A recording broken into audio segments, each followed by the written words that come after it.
dan bahagia.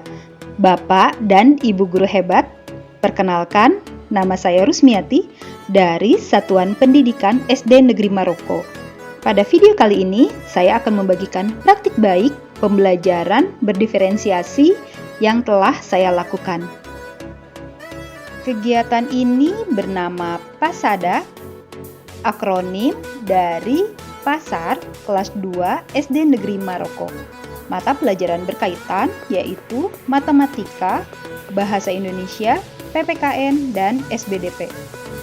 Pembelajaran berdiferensiasi merupakan pembelajaran yang mengakomodir semua kebutuhan murid, bertujuan memberikan hak yang sama kepada semua murid dengan segala kondisi.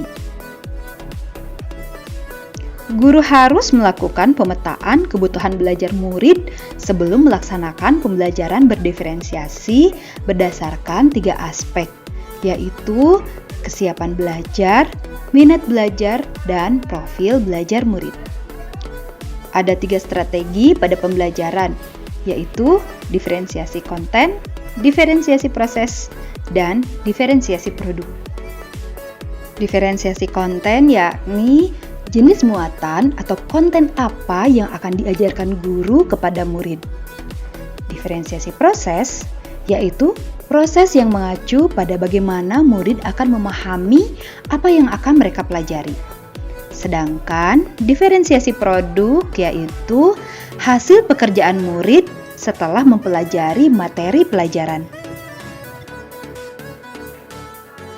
Murid kelas 2 SD masih memerlukan aktivitas nyata dalam pembelajaran. Mayoritas murid memiliki gaya belajar kinestetik. Sedangkan realita di sekolah, pembelajaran masih konvensional, menggunakan metode ceramah, memaksa murid untuk hening supaya penjelasan terdengar dengan jelas. Murid mencatat, kemudian diakhiri dengan mengerjakan soal. Seringkali murid terlihat bosan, pasif, asik sendiri, bahkan mengganggu temannya. Pembelajaran konvensional yang kaku tidak memberikan dampak yang terlalu besar bagi murid kelas 2 SD.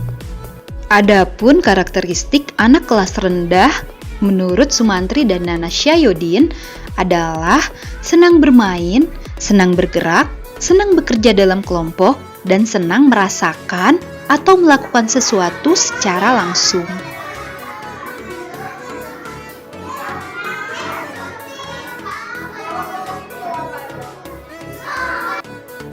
Berdasarkan situasi ini, maka diadakanlah PASADA yang merupakan perpaduan antara kegiatan intrakurikuler dan kokurikuler. Tantangan yang dihadapi untuk kegiatan ini adalah pembelajaran secara konvensional sudah berlangsung lama, dianggap sebagai pembelajaran yang paling efektif.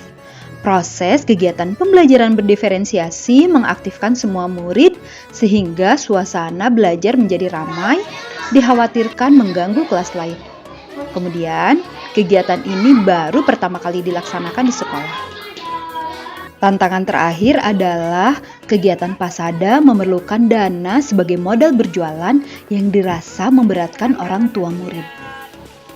Mengawali pembelajaran berdiferensiasi yang saya lakukan adalah melakukan asesmen diagnostik baik kognitif maupun non-kognitif untuk mengetahui kesulitan belajar yang dialami murid dan membantu guru dalam merencanakan pembelajaran yang efisien.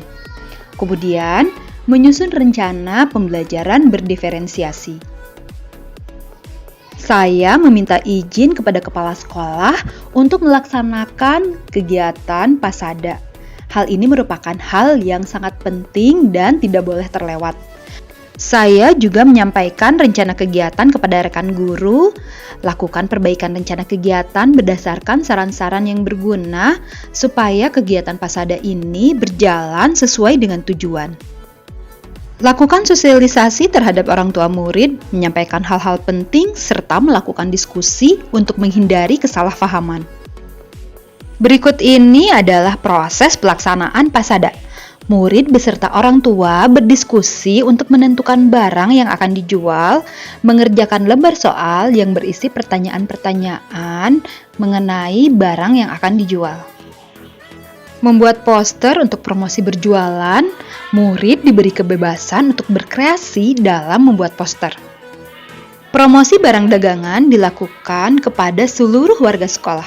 Murid menjelaskan dengan sopan mengenai barang yang mereka jual. Ada beragam aktivitas dalam kegiatan ini, di antaranya adalah bersikap sopan santun, saling menolong, menjaga kebersihan, melakukan kegiatan ekonomi, mengenal nilai mata uang, dan banyak lagi.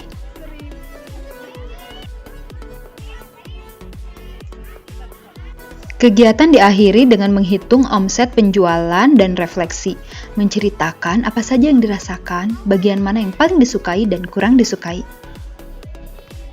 Guru mencatat evaluasi berdasarkan temuan-temuan pada kegiatan yang akan digunakan sebagai dokumentasi ataupun perbaikan jika di kemudian hari akan melakukan kegiatan yang sama. Senang, Kenapa? soalnya laris manis. Laris manis. Mau ikutan, Kenapa mau ikutan? soalnya itu apa sih jadi mendapatkan uang banyak, bisa menghitung. Kegiatannya sangat menginspirasi, membuat siswa tidak merasa bosan. Selain itu menumbuhkan kreativitas siswa dan menumbuhkan jiwa kewirausahaan siswa. Kami para orang tua, khususnya saya, sangat mendukung sekali dengan kegiatan ini. Kenapa? Karena banyak sekali manfaatnya untuk anak. Yang saya rasakan setelah melaksanakan kegiatan ini adalah saya merasa bahagia. Kedepannya saya akan melakukan inovasi-inovasi sehingga bisa menumbuhkan profil pelajar Pancasila. Semoga menginspirasi Bapak dan Ibu guru hebat. Salam dan bahagia.